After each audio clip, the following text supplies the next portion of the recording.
देते हैं पूरे देश को राकेश टिकैत, कैसे उन लोगों के साथ मिल जाते हैं जिन पर कल तक आरोप लगाते रहे, सर्व समझ करके किसानों के स्वाभिमान को अपने पैरों तले कुचल दिया है। संयुक्त किसान मोर्चा एक बड़ा एक्शन राकेश टिकैत के खिलाफ ले सकता है।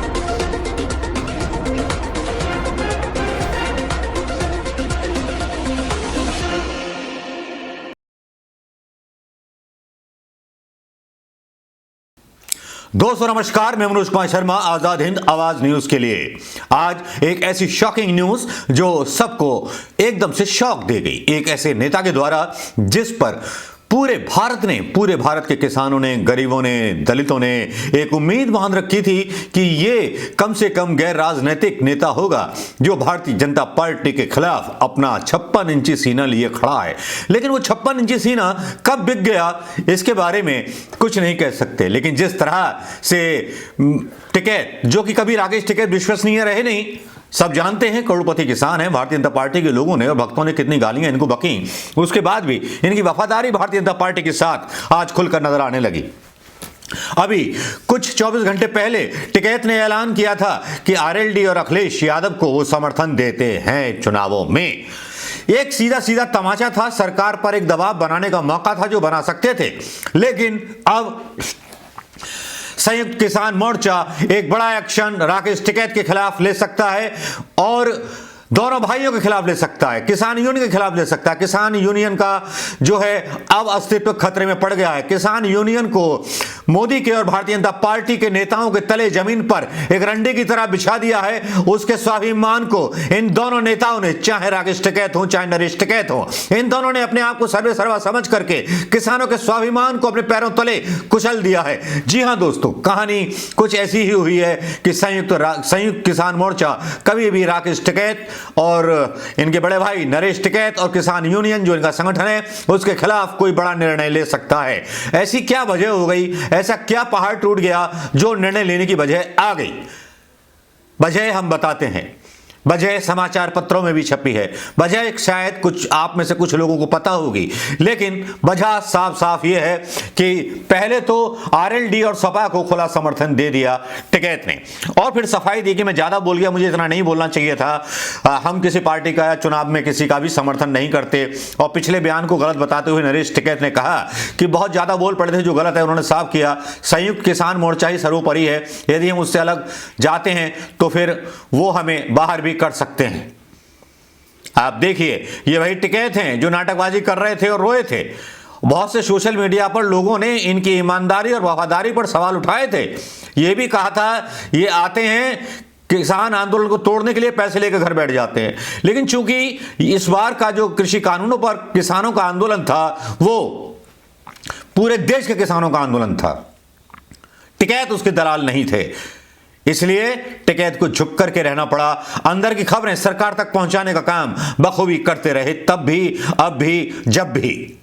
और अब देखिए कैसे पलटती है बाजी, कैसे पलटते हैं राकेश टिकैत, कैसे धोखा देते हैं पूरे देश को राकेश टिकैत, कैसे उन लोगों के साथ मिल जाते हैं जिन पर कल तक आरोप लगाते रहे, कैसे उन लोगों के चरण पादुका को उठा लेते हैं जिन लोगों पर सवाल ये राकेश टिकैत उठाता रहा। इस आदमी को किसान कहलाने का हक नहीं है, इस आदमी को देश का व्यक्ति या नागरिक कहलाने का हक नहीं है। जो मर्द अपनी जुबान से भिड़ जाए उसको मर्द कहलाने का हक नहीं है। दोस्तों, पहले आरएलडी को समर्थन दिया और उसके बाद कि हुआ क्या घटनाक्रम कि यूपी में राकेश टिकैत के घर केंद्रीय मंत्री संजीव बालियान को भेजा गया। संजीव बालियान इनके घर गए, नरेश टिकैत का हालचाल जाना। कहा जा रहा है कि उनके हाथ में कुछ फ्रैक्चर वैक्चर था।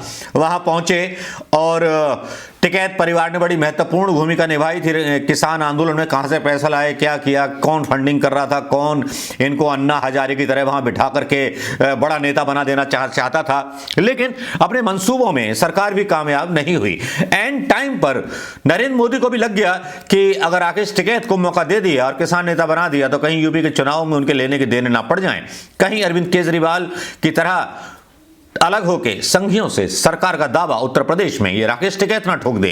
इसीलिए उन्होंने बिना किसानों से बात किए कृषि कानून, काले कानून वापस लेने का ऐलान किया। यह थी सत्ता के पीछे और पर्दे के पीछे की कहानी। अब बीजेपी कोर कमेटी की बैठक होने वाली है जिसमें 231 विधानसभा सीटों पर टिकट देने का फैसला किया जा सकता है। इस बैठक में केंद्रीय गृह मंत्री अमित शाह, बीजेपी के राष्ट्रीय अध्यक्ष जेपी नड्डा, यूपी के मुख्यमंत्री Yogi Adityanath, deputy CM Keshav Prasad Maurya, deputy CM Dinesh Sharma, UP संगठन मंत्री सुनील बंसल और अन्य बड़े नेता शामिल होंगे। अब यहां पर उम्मीदवारों की घोषणा होनी है। अब यहां एक दांव चल गया है कि सपा की मान्यता को खत्म करने की याचिका दे दी गई है और एक समाजवादी पार्टी ने करुणा में गैंगस्टर को टिकट देकर सुप्रीम कोर्ट के दिशा निर्देशों का उल्लंघन किया है। समाजवादी पार्टी के खिलाफ एक षड्यंत्र ये भी चल रहा है। लेकिन यहां पर ये सब कुछ हो जाने के बाद नरेश वालियान पहुंचते हैं। नरेश वालियान के पहुंचने के बाद फिर ऐलान होता है राकेश टिकैत का। राकेश टिकैत बोलते हैं कि सीएम योगी को चुनाव जिताया जाए।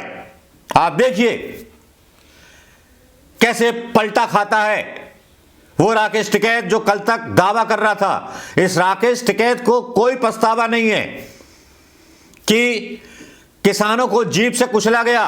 जो कल तक भारतीय जनता पार्टी के मंत्री का इस्तीफा मांग रहा था, टैनी का, उसका इस्तीफा भी नहीं हुआ और उसके बाद ये राकेश टिकैत जो है योगी आदित्यनाथ को समर्थन देने की बात कर रहा है।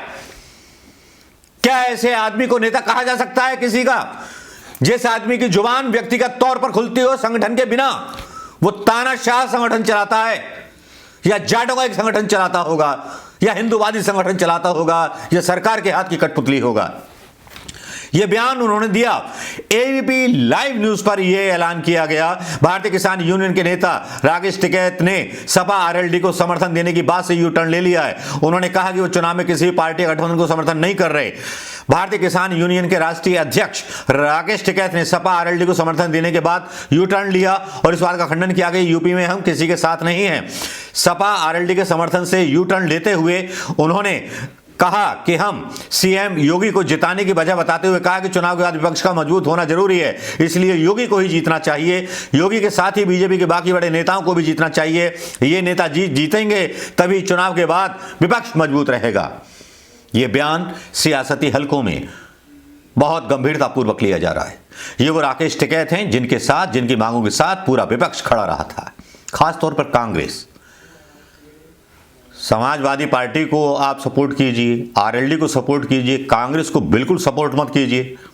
लेकिन अब योगी आदित्यनाथ को सपोर्ट करेंगे इतना सबको पता था। आपकी विचारधारा जो है बिकी हुई है राकेश टिकैत जी, और राकेश टिकैत जी आपका गरेबान पकड़ करके आने वाली पीढ़ियां आपकी पीढ़ियों से सवाल पूछेंगी। सवाल हर उस पीढ़ी से किए गए हैं, चाहे वो मीर जाफर की हो, चाहे वो जयचंदों की हो, लेकिन आपने देश को निराश किया। तो दोस्तों यही वो वजह है कि जिस तरह से यू टर्न लिया है राकेश टिकैत ने, जिसकी वजह से संयुक्त किसान मोर्चा कभी भी भारतीय किसान यूनियन को अपने दल से निकाल सकता है। यानी कि पहली फूट डाल दी संजीव बालियान को घर भेज करके और अपना दाव चल दिया भारतीय जनता पार्टी ने। क्या आपको लगता है कि किस मजबूरी में राकेश टिकैत ने योगी जी को जिताने की अपील की होगी? एक बिका हुआ घोड़ा, बदला हुआ आदमी ही ये बात कर सकता है, एक नेता बात नहीं कर सकता। ऐसा ही नेता बोल सकता है जिसका कोई आदर्श नहीं, कोई उसूल नहीं, जिसका सिद्धांत नहीं, जो अपने बाप की बनाई हुई राजनीतिक विरासत पे या भारतीय राष्ट्रीय किसान यूनियन पर बस पैसे कमाना जानते हैं, पैसे लेना जानते हैं, ईमान बेचना जानते हैं।